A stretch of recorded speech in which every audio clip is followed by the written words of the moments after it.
বন্ধু হয়ে তো এন্ট্রি নিচ্ছে, তো সেটা শিলাজিৎ ঋতুপর্ণা সেনগুপ্ত রিলেশনটাকে ঠিক করবে নাকি সেটাকে আরো ব্রেক করবে? সো হ্যালো গাইস, লাস্টলি বং রিয়াকশন তরফ থেকে আমি রুদ্র চলে এসেছি আজকে নতুন একটা রিয়াকশন ভিডিও নিয়ে। তো আজকে যে ভিডিওটার উপর রিয়াকশন করব সেটা একটা বাংলা মুভির ট্রেলার, অযোগ্য।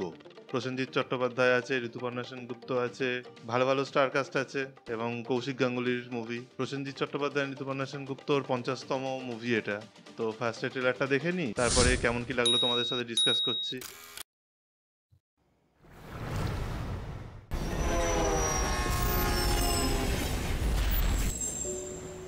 তুই তুমি আপনি সব সময়ের সঙ্গে বাধা রক্তি।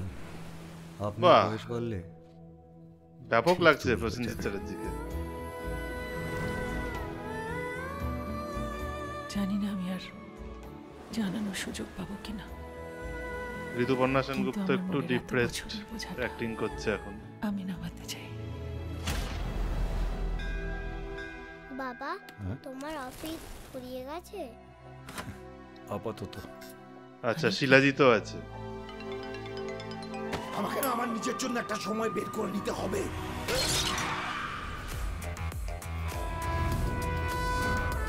তোমার মনে আছে আমার নাম? প্রসেনজিৎ। জিতটা বাদ দাও, শুধু প্রশ্ন। শিলাজিৎকেও অনেকদিন পর দেখলাম বন্ধুর মুভিতে। পথ যেরকম মিত্রতার পথ, বন্ধুর পথ আবার দুর্গম পথ।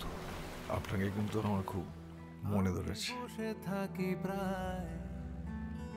প্রসেনজিৎ চ্যাটার্জি, ঋতুপর্ণা সেনগুপ্ত, শিলাজিৎ একসাথে। ধর্মকলের মতো বাহ। হালকা হয়ে যায়, তখন ওজন থাকে শুধু বন্ধুত্বের। তোর সব ঠিক আছে তো? এইটুকু লিলি না করলে চক্রবর্তীও যে আছে। ওর আর আমার ইনকমপ্লিট গল্পটা শেষ হবে না। সন্তানের সব থেকে বড় জ্যোতিষী হচ্ছে মা। এখন রোজ এই হাউস হাজবেন্ডের চরিত্রটা আমি আর টানতে পারছি না। দুর্বল মানুষদের জন্য এই পৃথিবীটা নয় রক্তে। কাউকে কথা দিয়ে কথা না রাখাটা তো ভারী অন্যায়। চোর? মধ্যবিত্তকে না একদম অক্টোপাসের মতো আঁকড়ে ধরছে। মর্সালা।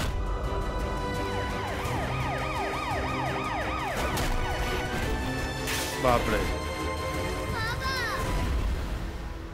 এটা তো শুধু ট্রেলার দেখলেন, পুরো 50তম জুটির রেকর্ড। লাইফ টাইম বন্ডিং হয়ে যাবে রক্তিম বাবু।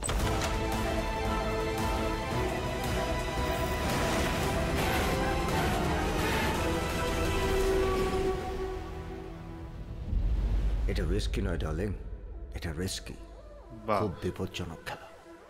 আর এই খেলাতে এবার আমাকে জিততেই হবে মা। যত ভাবি ভুলে গেছি, তবু চুপি চুপি খোঁজে সে আমায়। 7 জুন রিলিজ করছে। 7 জুন। আচ্ছা, এই সময় তো জিতেরও বুমেরাং রিলিজ করছে। বাহ, তো একসাথে ভালোই হবে। একদিকে জিতের বুমেরাং, আরেকদিকে হচ্ছে প্রসেনজিৎ, ঋতুপর্ণা সেনগুপ্ত আর শিলাজিতের অযোগ্য। তো ট্রেলারটা দেখে আমার যেটুকু মনে হলো, এটা একটা মানে ইমোশনাল ফ্যামিলি ড্রামা। শিলাজিৎ আর ঋতুপর্ণা সেনগুপ্ত হাজব্যান্ড ওয়াইফ, তাদের একটা মেয়েও আছে। নর্মাল জীবন চলছে, কিন্তু ঋতুপর্ণা সেনগুপ্তকে একটু প্রথম থেকেই ডিপ্রেস লাগলো, মানে এখানে যেরকম টাইপের অ্যাক্টিং করছে। আর শিলাজিৎকে এরকম লাগছে যে মানে সংসার করতে করতে ওর একটা একঘেয়েমি চলে এসছে, একটা ডিপ্রেশন চলে এসছে। তো এবার প্রসেনজিৎ চট্টোপাধ্যায়ের এন্ট্রিটা কিভাবে হবে সেটা হচ্ছে মেন একটা ইস্যু।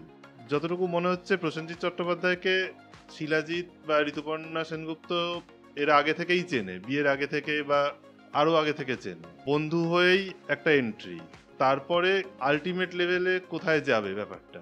ওদের বিবাহিত জীবনটা কি নর্মাল থাকবে নাকি সেখানে কোনো ব্রেকআপ আসবে? আর প্রসেনজিৎ চট্টোপাধ্যায়েরও জায়গাটা কোথায় হবে? বন্ধু হয়ে তো এন্ট্রি নিচ্ছে, তো সেটা শিলাজিৎ ঋতুপর্ণা সেনগুপ্ত রিলেশনটাকে ঠিক করবে নাকি সেটাকে আরো ব্রেক করবে? দেখে তো মনে হচ্ছে যে একটা ত্রিকোণ প্রেম টাইপের কিছু তৈরি হতে পারে। এখনো তো ফাইনালি কিছু বলা যায় না, যেহেতু এটা ট্রেলার। মুভি বেরোলে তো পুরোটা বোঝা যাবে। তো অ্যাক্টিং তো ফাটাফাটি, অ্যাক্টিং নিয়ে কিছু বলারই নেই। এর আগে এদের দুজনের, প্রসেনজিৎ চট্টোপাধ্যায় আর ঋতুপর্ণা সেনগুপ্তর তো প্রাক্তন দেখেছিলাম, তারপর আর আমি সেরকম মুভি দেখিনি কিছু। তো এটা দেখার ইচ্ছা থাকলো। তো আশা করছি দুটো মুভি, যেহেতু বুমেরাং আর এটা একসাথে রিলিজ করছে, তো দুটো মুভি ভালো হবে, সুপারহিট হবে এবং সবাই দেখবে। আর তোমাদের এই ট্রেলার কেমন লেগেছে তোমরা কমেন্ট সেকশনে জানাও। আর এই ভিডিওটা যদি ভালো লেগে থাকে তো লাইক, শেয়ার এন্ড সাবস্ক্রাইব করে দাও, আমাদের একটু সাপোর্ট করে দাও। চলো আজকের মতো tata, bye bye, good night.